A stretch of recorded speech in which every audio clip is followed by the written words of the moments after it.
And welcome to the program. I'm joined right now by former UFC heavyweight, now signed to ARES Fighting Championship, the first Euro Afro MMA league. And now he's fighting out of Jackson Wink in Albuquerque, New Mexico. And the first thing that I noticed was that you'll be fighting overseas. Tell me a little bit about that, Juan. Welcome to the program. Hi. I'll be fighting overseas. All their events, I believe, right now are scheduled for Belgium, South Africa, and I believe they're working on stuff in France as well. So it'll be one of those three spots. We haven't decided on my debut spot yet, but we're really looking forward to it over here.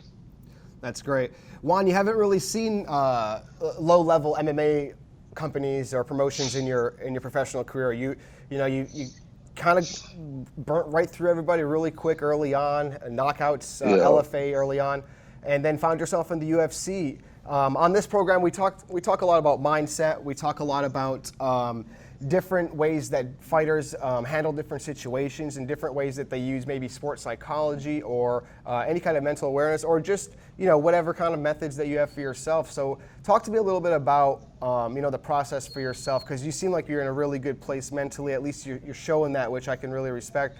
After a 3-fight skid in the UFC, but now you're bouncing back. You got a phenomenal opportunity. What are you doing for yourself to bounce back as quickly as you are? Because it is fairly quick of a turnaround. You're getting yourself out there as quick as you are. So what do you do for yourself mentally to prepare for such a bounce back like you are? Honestly, man, it's like you said. I have to look at this from a bigger picture perspective. For me, when I started this journey, we were thinking 2020 was probably the time I would get to the UFC, and I signed with my manager, 2017, late 2017. And we thought like 2.5, 3 years what it was going to take. And for me, that was always the goal, was to get to the UFC, and then we would set new goals when I got there.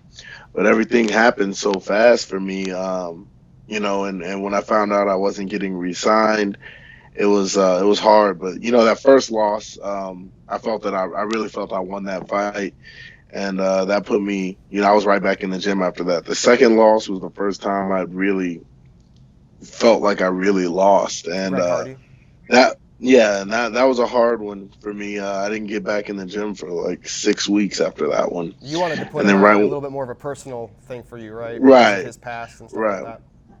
Exactly. So, that's when I really started, looking into myself and developing myself more as a person and become a better person. So right when I started training again, we got the offer for the Houston card, and that was a lifelong dream for me. Ultimately, we were thinking I was going to take another 3 months before I fought again. And that was an opportunity. It was a highly winnable matchup, but it's heavyweight, so anything can happen. You can always get caught. But during that time, it really forced me to look at things and recognize that at the end of the day, man, this is a sport, and that means the nature of competition. Somebody's got to win, somebody's got to lose, and as much as you want to go undefeated, and as much as you never want to lose, it is going to happen. And so while I was crushed after the loss, I went back to my room. We sat there, and first thing I started doing was really reflecting on my career at that point. And, I realized I made it to the top 1% of fighters before most people ever do. I made it somewhere where a lot of people never make it in less than 3 years from my amateur debut. My amateur debut was September of 2016, and my UFC debut was December of 2018. So, is that interference coming from you or me? We're all good over here. We're good on the sound? Okay. Yeah, we're good here. Sorry if you're having any feedback. Oh, no worries. And so, looking at it like that, looking at it from that perspective, the time where I should have been, or the time where most fighters are going around getting their amateur fights, taking those losses on the amateur side, fighting different types of opponents, that I never got that. I had 4 amateur fights. If I can from this. just kind of put some perspective to what you're saying, it was almost exactly 2 years from your first amateur fight to your first fight in the UFC under the WME IMG banner. So 2 years from your first AMI fight, 4 fights in a short time, all knockouts, and next thing you know, within 2 years, you're in the UFC. I think that's a phenomenal achievement. I still believe you're very young. You have a lot of time to find that path right back if that's what you want. But what is there to say about that, going from, so quick? Is there, and I don't want you to think that this is my opinion, I'm just asking, is there like a too much too soon thing with that for you? Yeah, that was a little bit of it. And, I still, haven't really developed a signature style of fighting. You look at my amateur fights, even in my first my first 3 pro fights, it was all, I was doing everything it took to get to the takedown, and it was a TKO after that. My next 2 fights were all on the feet, pretty much. And so I'm still learning a lot, and moving to Jackson Wink, this is the first time I've been training at a big gym, and most fighters, they get that at some point early in their pro career before they even think about going to the UFC. And that, I didn't get that. So it was fast. I wouldn't say it was too much too soon, because especially that last fight, it could have gone either way. I just got caught, and, that happens to people. I still do believe that I can compete with a lot of the guys that are currently in the UFC that are on the roster. There's a few of those guys that I definitely feel that I can beat, but Oh, definitely. I mean, I'm we're talking looking about the at, heavyweight division. You said it a moment ago. You said, anything can happen.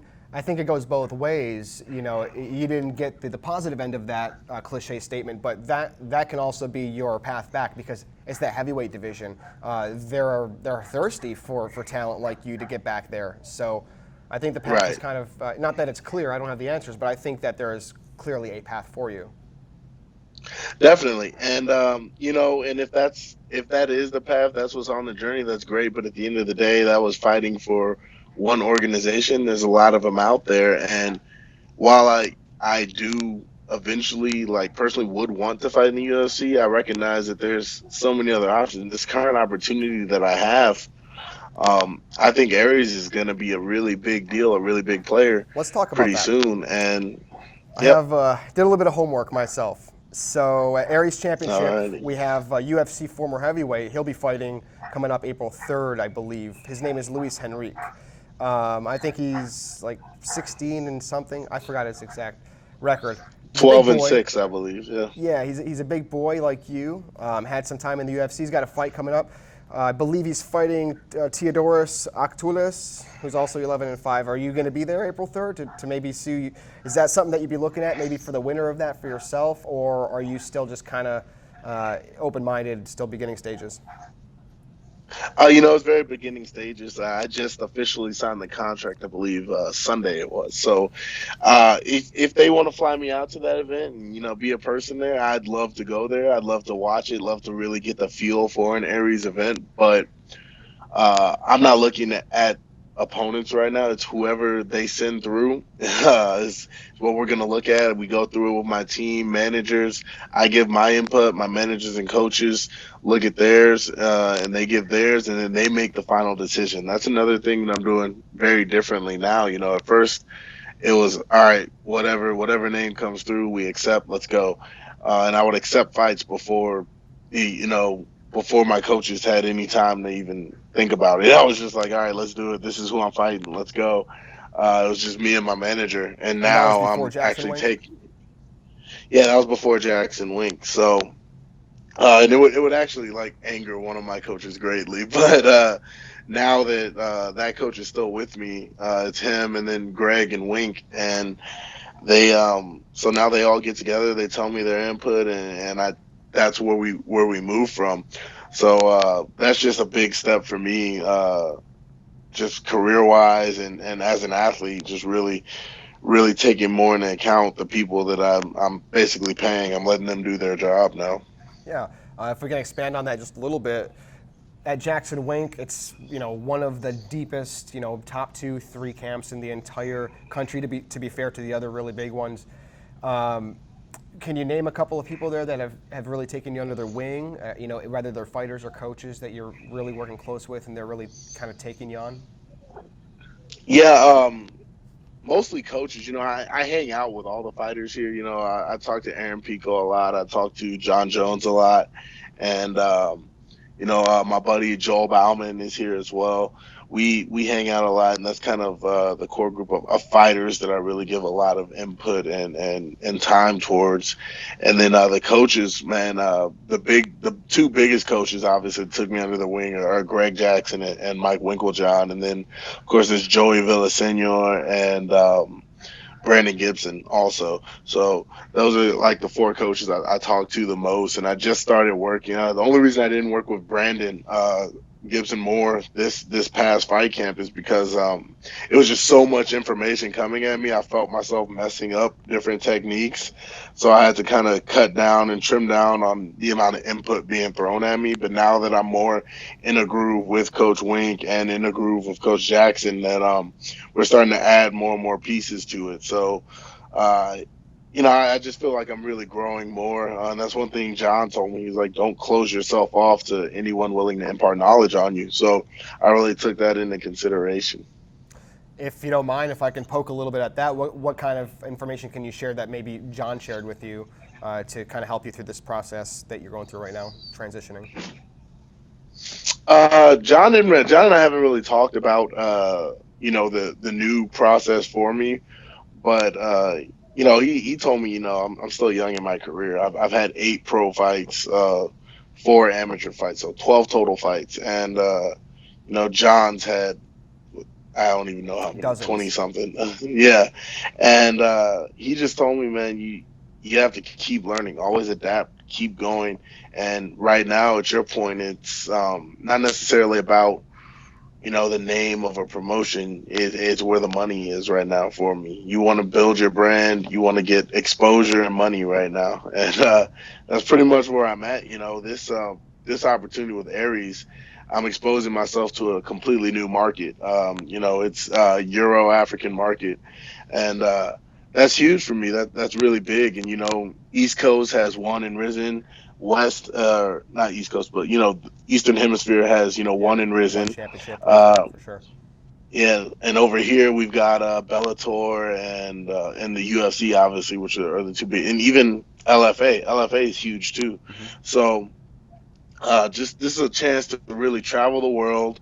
I'm making the same amount of money, or actually more than I was with the UFC, and you can implement your sponsorship opportunities now too. Right, I can implement the sponsorship, but for me, ultimately, it's going to become building a brand now. So now we're at the part where we're really setting myself up for life after fighting also. So this point is, wherever this part of my martial arts journey takes me, this could open doors for me to go into, the Asian market or even with a One or a Risen. But I think that would be really cool to have, started my career off in, Western Hemisphere, moved over to Europe, Africa, and then eventually go, to the Asian market. I think that would be super cool. But there's nothing cooler than that, man. I love that. That sounds right. No doubt. Yeah. So for me, the UFC was great, man. That's a lifelong dream of mine. Since I started watching MMA, that's where everyone wants to be. Since I started training MMA, that's where everyone wants to be. So my path is a little different than everyone else's. I didn't get to have the amateur career or, fight a lot on the regional circuit. And I got thrust right into, international spotlight, and now I'm continuing along with that international spotlight. So it's really cool for me. It's different. We're doing some stuff that's never really been done before, and I'm just super excited about it. And that's the headspace that I have to be in. I can't look at everything as a detour, or even if I do look at it as a detour, I can't view each detour in life as a destination. Anytime something doesn't go according to plan, that's not the end result. You just have to adapt and overcome everything. And that's what happened. Within an hour of me tweeting about my release, I had, offers from 6 or 7 different promotions. And as soon as I got the offer from this promotion, I knew this is the one I wanted to sign with. So at that point, it was meeting with my team. I've got a team of 7 or 8 people that I run by career decisions, and each of them had to give me the okay, give me that green light before I move forward, and we all got on the same page, and really, really noted and saw that this was the right move for me. Fantastic. Well said, too. I want to wrestle your memory up a little bit here. Something that happened about a year before you started fighting. This is about 5 years ago or so. I saw a picture of you and Royce Gracie, and I think it was the first time you had met, maybe the only time that you had met Royce Gracie. This was a year before you had your first amateur fight. And then the next thing you know, 3 years later, you're in the UFC. Of course, Royce Gracie, the godfather of the UFC, won the first few UFC tournaments, and he's that guy. So did you ever think at that time that you were going to be in the UFC just 3 years later when you were standing there with Royce Gracie? And maybe tell us about that experience when you met him. I really did not think at that time. It's really funny because at the time I met Royce Gracie. I met him through my college roommate. His dad and his dad's friend were like they're really in good with Bellator. They were in really good with Bellator. They knew Tito Ortiz and they knew Royce personally, and that's the only way we could get. I don't know how they did it, but they got Royce to agree to do a seminar in Lexington, Virginia, at Virginia Military Institute, which is a super small town. So he comes to do the jiu-jitsu seminar, and I had never done a jiu-jitsu seminar before. I had done a couple wrestling clinics, but I was still in wrestling season, so I actually had to get permission from my coach to go do this. And he's like, "Are you going to be on your back the whole time?" Right, yeah. So we went there, and I met Royce, and my roommate and his dad. We all went out to dinner with Royce afterwards, and all I could remember was Royce's diet, man, because Royce, I believe, was getting ready for his fight for a fight with Shamrock, I believe, or they were negotiating one. Yeah, and it was crazy just seeing Royce like that far out from a fight. And then I found out it wasn't part of his fight preparation. That's just how he is. He eats super healthy, like super clean. Every restaurant we went to, it was the same, like, nuts, grains, and a basic meat food group. No, he would have like salmon and fish and like a little bit of meat. And then like juices, like we're all drinking. He's not drinking at all. No alcohol. It's water or fruit juice. The Gracies are already ready. They're always ready to scrap. They're not drinking. They're just ready to scrap. And I remember talking to him, and he was like, "Yeah, every time I meet someone, I put my arm around them, and I feel so. If they do try and do something, I'm already in position to execute a move." I was just like, "This man is crazy." That's hilarious. But yeah, so I never thought at that time that I was even really gonna go into MMA. I knew I didn't want to. All I knew at that point was I didn't want to get a job doing what my degree was gonna be in. So I was just looking at different options. I did an NFL tryout after college, and then right after that is when I started training for MMA. And then 9 months after I started training for MMA, I took my first amateur fight, and from there, all I could think was, man, I've got a long way to go before I can make this my only way of making income, or this be my primary means of making a living. And, before I knew it, I was in the UFC. Yeah, for sure. Maybe I can ask you a question. Take your time answering. Is there any advice you can give to maybe people who might wind up in a position similar to yours, where in a short time, 2-3 years from the jump, they end up in the UFC? Is there anything that you can shed light on for them? Maybe like something that you can pass on to them? Yeah, man. It's take the smarter fights. Don't just get caught up in. For me, it was going from, this is my only way of making money. So if I don't fight, I'm not working. If I'm not working, I'm not getting paid. And it forces you to kind of just take what's given to you, really sit down, really take input, and really, I'm not saying pick opponents, but really, just take your time. Don't rush everything. The other thing I would say is really foster connections. One of my greatest memories from my time with the UFC was just the connections that I had with the staff. Be that Heidi, Susie, Josh, the equipment guy, the security team, Nabi, all those people are, I consider them friends of mine, and they made my time there very easy for me. They made everything super fun, super enjoyable. And So fostering connections with those people is what's going to make your time there better for you and more memorable. My favorite part of fight week was interacting with the staff. So there was that, and really just soak it up, man. Don't try and be too cool for anyone or anything like that. Just really soak it up, enjoy the moment, and live it, because you never know when it's gonna be over. Sound advice. Thank you. His name is Juan Adams. You can follow him at ChosenJuan285. And hey, if you're not busy, check out ARES Fighting Championship on April 3rd when Ektulis goes up against Luis Henrique. I'll be watching it. I'll check it out. All right, sounds good, man. Hey, thanks for joining me, man. We'll be keeping an eye on you. Good luck. For sure, man. Thank you. Have a good one. You got it. Later.